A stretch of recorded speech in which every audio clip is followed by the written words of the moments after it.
This is Hilding Wilding. He is a tiny spy and curious about most things. Today, he has decided to find out about what happens when food is stuffed in one end and comes out as poo the other end. Come along!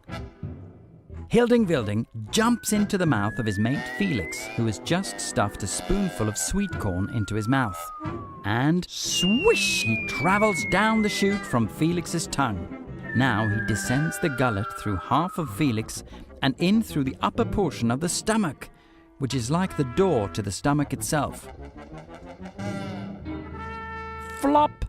Hilding Wilding lands right in the stomach. It's roughly like a cave, or like a balloon which is super wet inside from what is called stomach juice. And here the food stays for up to 5 hours in order to be kind of melted down to a rather scary slush that will gradually become poo. And do you know, it is for this same reason that many hours must have passed since one last ate or drank when one is to be put into a deep sleep and have an operation in hospital. Otherwise, one might start to vomit while one sleeps, and that is not amusing. Can you hear how it grumbles and bubbles when the poo melts in Felix's tummy?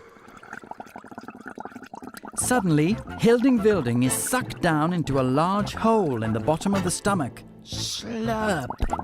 Now he is inside the small intestine, a 6-meter long tunnel, where the scary slush moves at roughly 2.5 centimeters per minute.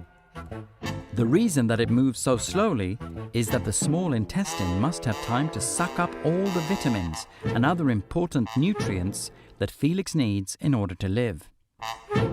Ho ho ho ho! Ho ho! Roughly 4 hours later, Hilding Wilding gets down in the large intestine. It is precisely as it sounds, much larger than the small intestine, but only about 1.5 meters long.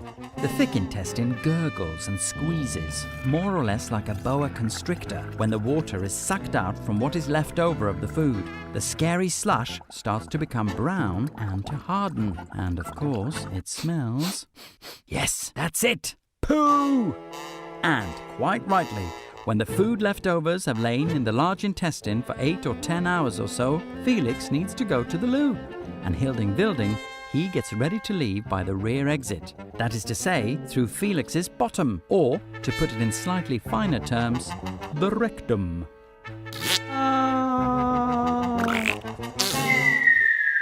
Splosh! And, as for you, Felix, make sure not to flush now before you have saved poor Hilding Wilding.